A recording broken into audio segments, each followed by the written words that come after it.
आज की कहानी देश के उस उद्योगपति की कहानी है जिसके बनाए वैभवशाली साम्राज्य को हिंडरबर्ग की एक रिपोर्ट ने भूकंप के इतने झटके दिए कि अब उस बचे खुचे साम्राज्य का बस नाम ही बच पाया है।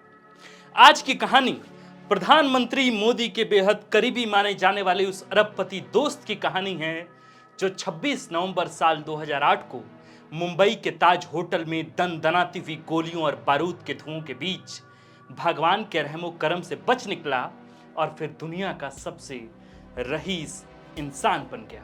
और अंततः यह कहानी बूढ़े हो रहे उस रईस व्यक्ति के दिन दहाड़े अपहरण की भी कहानी है जिसे बंदूक की नोक पर बिहार और यूपी के गुंडों ने गाड़ी में बिठाया और जिसे छोड़ने के लिए 15 करोड़ की फिरौती मांग ली गई। यह कहानी है अदानी समूह के नायक गौतम अदानी के अपहरण की। तारीख थी 1 जनवरी, साल था 1998। नए साल के पहले दिन गौतम अदानी अपने बेहद करीबी मित्र रहे शांतिलाल पटेल के साथ एक क्लब से निकलकर कार से अहमदाबाद के मोहम्मदपुरा रोड की तरफ बढ़ रहे थे। इसी बीच शाम के धुंधलके में उनकी कार के सामने अचानक एक स्कूटर आती है। गौतम अदानी कार के सामने अचानक आते स्कूटर को देखते ही कार रोक देते हैं।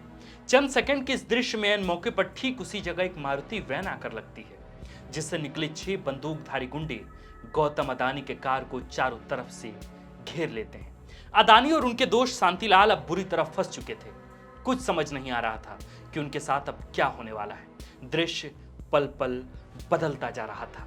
6 बंदूकधारी गुंडे अदानी और शांतिलाल को अपनी मारुति वैन में जबरन बिठाते हैं और फिर मारुति वैन वहां से चंद सेकंड में लापता हो जाती है।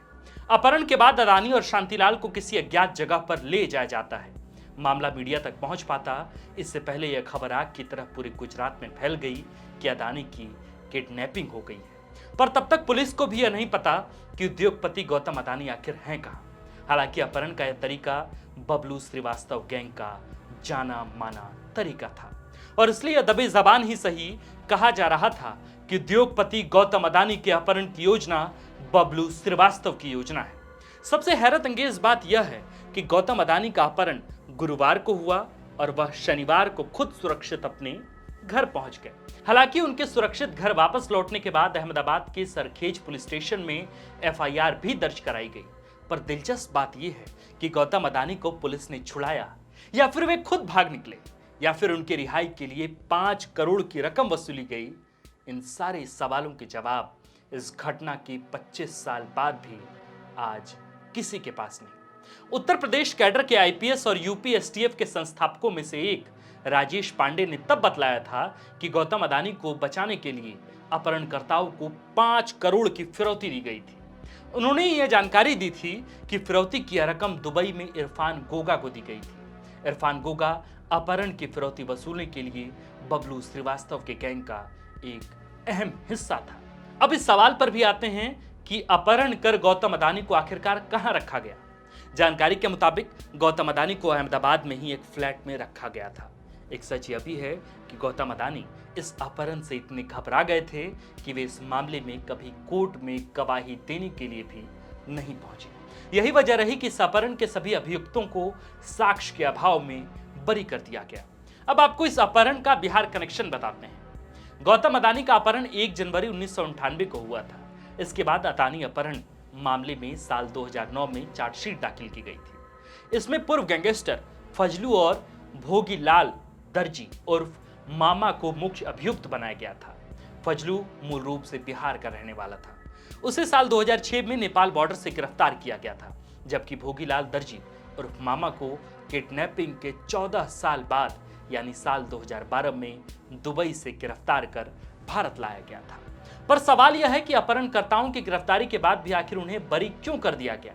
इसके सवाल के जवाब में खुद अदानी ही। असल में अदालत में सुनवाई के दौरान अपहरणकर्ताओं की पहचान के लिए अदानी ने कोई पहल ही नहीं की। यहां तक कि वो कभी अदालत में भी गवाही देने के लिए पहुंचे ही नहीं। जानकार आज भी कहते हैं कि अदानी अपने अपहरण से काफी डरे हुए थे। वे आगे कोई भी रिस्क लेना नहीं चाहते थे। बहरहाल सबूतों के अभाव में आखिरकार दोनों मुख्य अभियुक्तों को साल 2018 में अदालत में बरी कर दिया। इससे पहले बाकी जिन लोगों को मामले का अभियुक्त बनाया गया था वे भी इसी आधार पर बरी हो गए थे। यानी अदालत में अदानी ने अपहरणकर्ताओं की पहचान के लिए ना ही कोई पहल की और न ही इस मामले में वे गवाही देने ही अदालत पहुंचे। अदानी अपहरण कांड का बिहार कनेक्शन तो हमने आपको बता दिया। अब आपको इस बहुचर्चित अपहरण कांड का यूपी कनेक्शन बताते हैं। इस पूरे बहुचर्चित अपहरण कांड में यूपी एसटीएफ ने पाया कि यूपी के ही बबलू श्रीवास्तव गैंग से जुड़े लोगों ने ही गौतम अदानी का अपहरण किया था। बबलू श्रीवास्तव एक जमाने में अंडरवर्ल्ड डॉन दाऊद इब्राहिम के लिए काम करता था। 1993 में मुंबई में हुए सीरियल बम ब्लास्ट में नाम आने के बाद दाऊद इब्राहिम का गिरोह सांप्रदायिक आधार पर टूट गया था, जिसमें बबलू श्रीवास्तव और छोटा राजन समेत कई लोगों ने अलग गैंग बना लिया था। यूपी एसटीएफ की जांच में ही यह पता चल पाया था कि गौतम अदानी का अपहरण भी बबलू श्रीवास्तव गैंग ने करवाया। बबलू श्रीवास्तव जेल में रहकर भी अपने गैंग को संचालित करता था। ज्ञातव्य हो कि बबलू श्रीवास्तव को अपहरण का मास्टरमाइंड माना जाता था। उसने देश भर में करीब 15 से ज्यादा करोड़पति व्यवसायियों का अपहरण करवाया था, जिसके बदले में उसने मोटी रकम वसूली थी। गौतम अदानी के भी अपहरण में बबलू श्रीवास्तव का ही हाथ था, जिसका धाकड़ कनेक्शन यूपी से था। तो इस तरह यूपी और बिहार के गैंगस्टरों ने मिलकर देश के बड़े उद्योगपति गौतम अदानी का दिन दहाड़े अपहरण कर लिया था। आपको ये वीडियो कैसा लगा हमें कमेंट बॉक्स में जरूर बताइए। इसके साथ साथ हमें कमेंट बॉक्स में ये भी बताइए कि क्या आपको देश के सबसे बड़े उद्योगपति के अपहरण के इस मामले में कोई जानकारी पहले से थी, जिसका गजब कनेक्शन यूपी और बिहार से था। आप इस वीडियो को अन्य लोगों तक भी शेयर करें। इसके साथ साथ हमारे YouTube, Facebook पन्ने को सब्सक्राइब भी करें। बहुत बहुत शुक्रिया। अगर आप चाहते हैं कि हमारे वीडियोस का नोटिफिकेशन आपको बिना देरी के मिलता रहे, तो आप इस चैनल को फॉलो और सब्सक्राइब जरूर कर लें। बाकी आप हमारे काम को लेकर कोई सुझाव हमें देना चाहते हो तो कमेंट बॉक्स में आप सादर आमंत्रित हैं। इसके अलावा हमारे वीडियोस आपको अलग अलग ठिकानों जैसे फेसबुक, इंस्टाग्राम, ट्विटर पर भी देखने को मिलेंगे, जिसके लिंक डिस्क्रिप्शन में डाल दिए गए हैं। शुक्रिया।